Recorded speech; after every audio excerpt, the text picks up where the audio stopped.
Hello everyone, and we're already at the fourth lecture of our coffee break programming course. And in today's lecture we will try to see how we can interact with the user in our algorithms.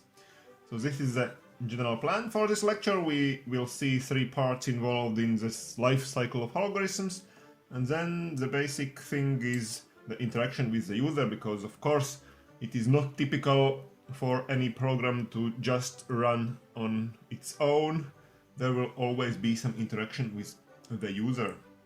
And we will see one example in a natural language at first, and then the same language as a flowchart, how we can interact with the user. And finally, we will see actually all the flowchart elements. For now, we have seen something of the flowcharts, and in this lecture, finally, we will be able to see all the elements of the flowchart. So let's begin with the first part, and let's see who is who in the life cycle of an algorithm. So we already saw in the previous lectures how we develop the algorithm, and this is why I just denote by the word we, the developers. We will be the developers of the algorithm, the ones who create the algorithm, who thinks the algorithm and put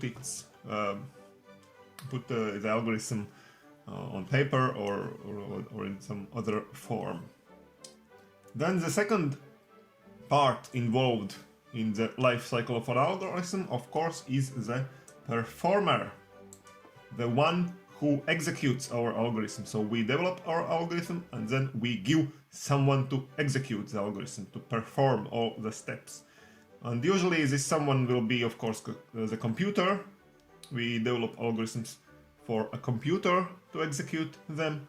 But as I said before, we can also give our algorithm to other person. For example, if we have just written the algorithm in the natural language, then we only, of course, can give the algorithm to execute to another person. But usually it will be the computer. But then there is also the third part, and that is the user. The user. We haven't spoken about the user yet so far, but the user is actually the one who gives the algorithm to the performer for execution. Okay, so we can say that we develop the algorithm and then we are the ones who give it to the performer, but it is not normally the case. We can of course do something like that, and then we will fulfill the role of the user also. But normally we are developers of the algorithm, and after we have developed the algorithm, we can give it to many users for using our algorithm, our program. We can, for example, sell it to users. We can put it for downloading, and the user then can buy our algorithm, or the user can give, or the user can go to the Pirate Bay and download our algorithm or something like that. And the user will be the one who benefits from the algorithm. So user then will give the algorithm to the performer. If the performer is the computer, then the user will just execute our program, our exe file, for example, if our algorithm is compiled as an exe file. And the user will be the one who gives the algorithm to the performer. And from this moment, we as the developers of the algorithm are no longer here. So now all the interaction happens between these two parts.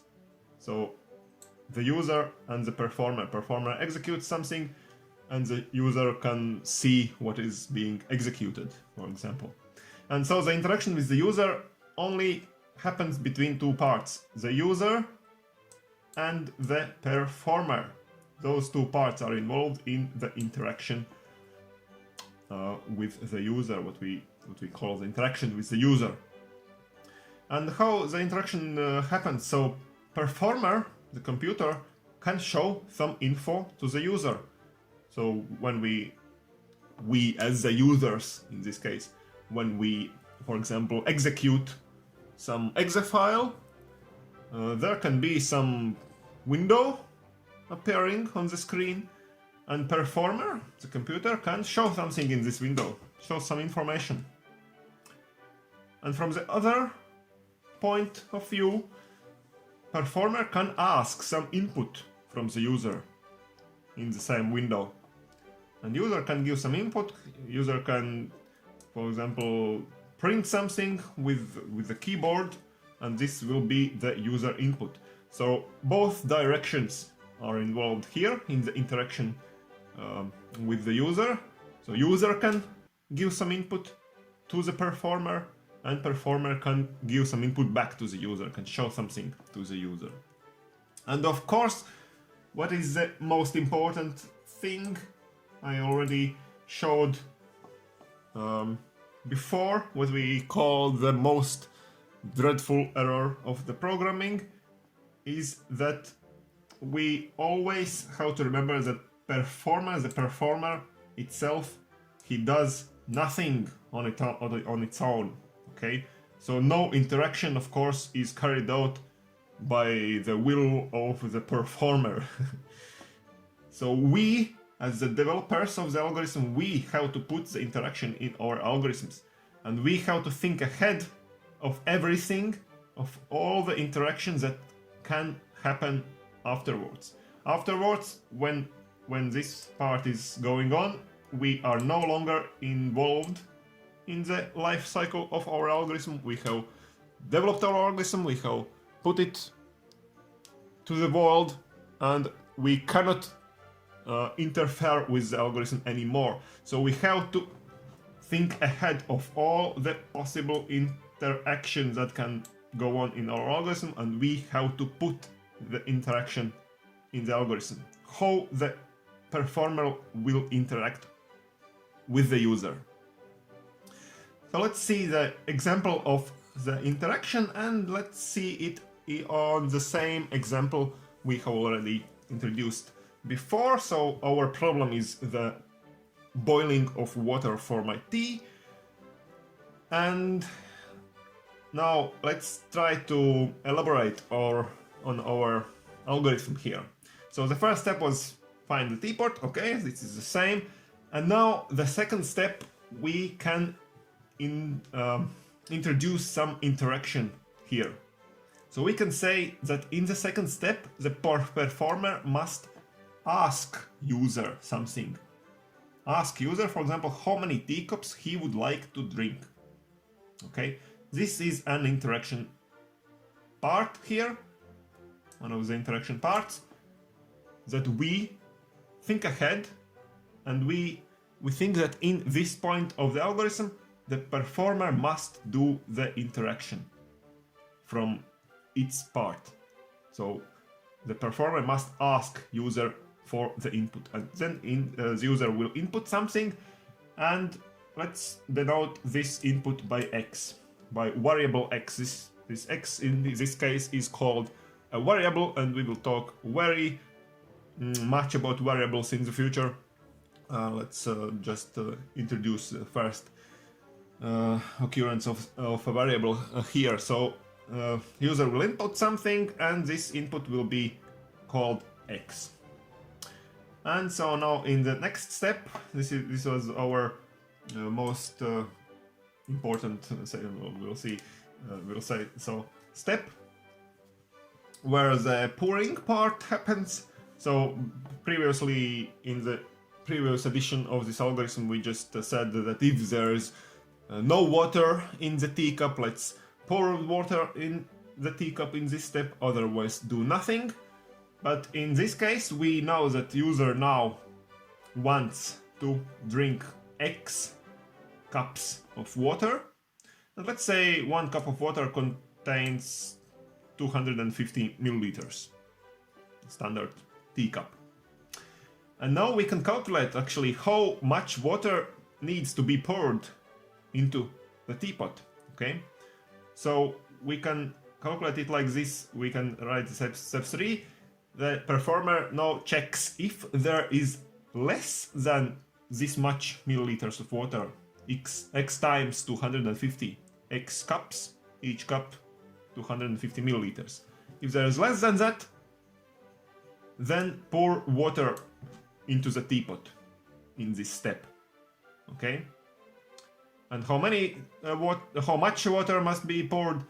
So much that there are now exactly this much water.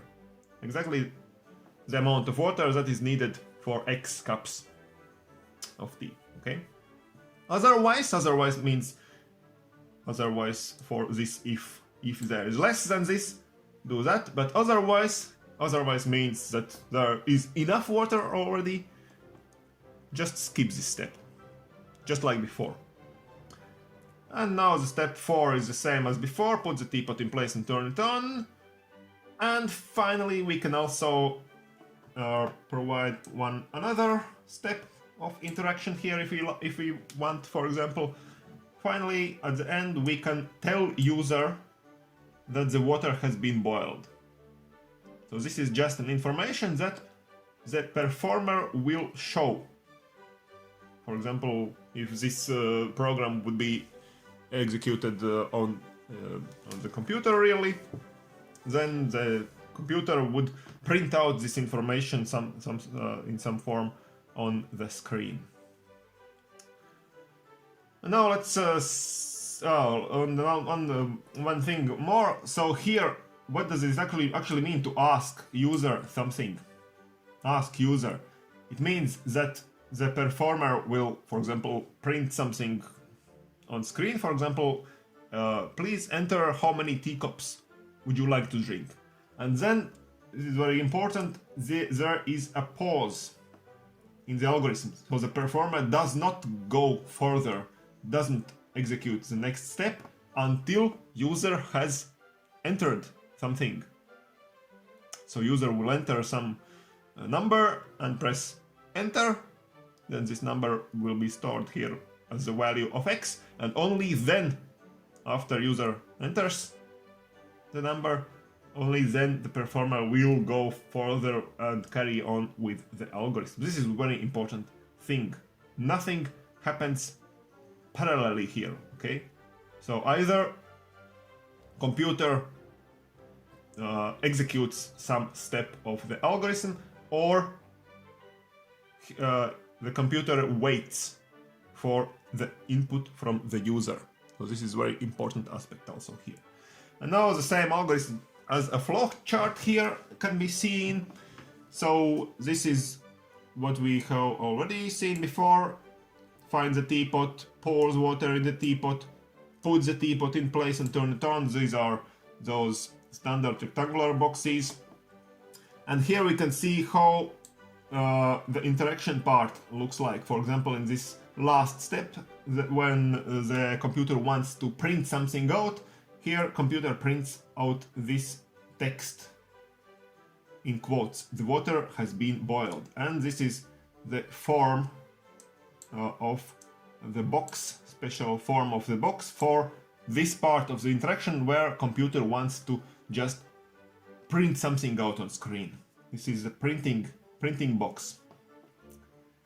And then here we can see the other part of the interaction, asking user something, and this actually contains of two things. Asking, how can we ask something to the user? How can performer ask something? So first of all, the same printing box. Computer prints out something on screen. For example, how many teacups would you like to drink? A question for the user. This is a printing part. And then the other part is where user enters something. So this type of a box denotes the input from the user. And in such a box, we just write in the name of the variable, for example, X, where to store the input received by the user, received from the user. So the user here will enter something, and then this something will be stored as the value of X, and then we will go, the performer will go further, and now the performer asks again something. Remember this type of box for questions that can be answered by yes or no. So if there is less than this much water in the teapot is a question in here, in this case, And if it is so, we go along the plus arrow and pour water in the teapot if there is less than this. If there is no less than that, it means that there is enough water in the teapot. We just skip this step and we go along this minus arrow and put the teapot in place and so on. Okay, and now we have introduced two more elements of the flowchart. So this is the printing element and this is the entering element for the user, and that's actually it. There is nothing else in the flowchart. Now all the flowchart elements, so the starting element, the ending element, the main element maybe is this element. This is where we put in the steps, all the steps that must be performed.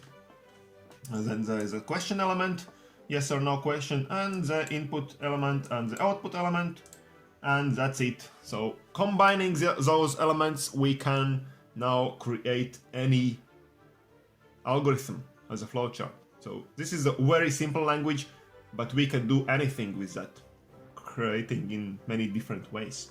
Okay, so that's it for today. So this lecture was quite important, actually, quite important one, because we should understand the basic parts, the three parts involved in the life cycle of algorithm we saw. So there are us as developers, then there is the performer, and then there is user. We saw how the interaction with the user goes on only between the user and the performer. And we saw an interaction example in natural language and in the flowchart, and then we saw all the flowchart elements, and now we are able to create any algorithm as a flowchart. Okay, that's it for today. And in the next lecture, we will see how we can, in many ways, combine those flowchart elements and create loops and repeat our algorithm, for example, and things like that. But for now, it's all. So please subscribe to this channel and stay tuned.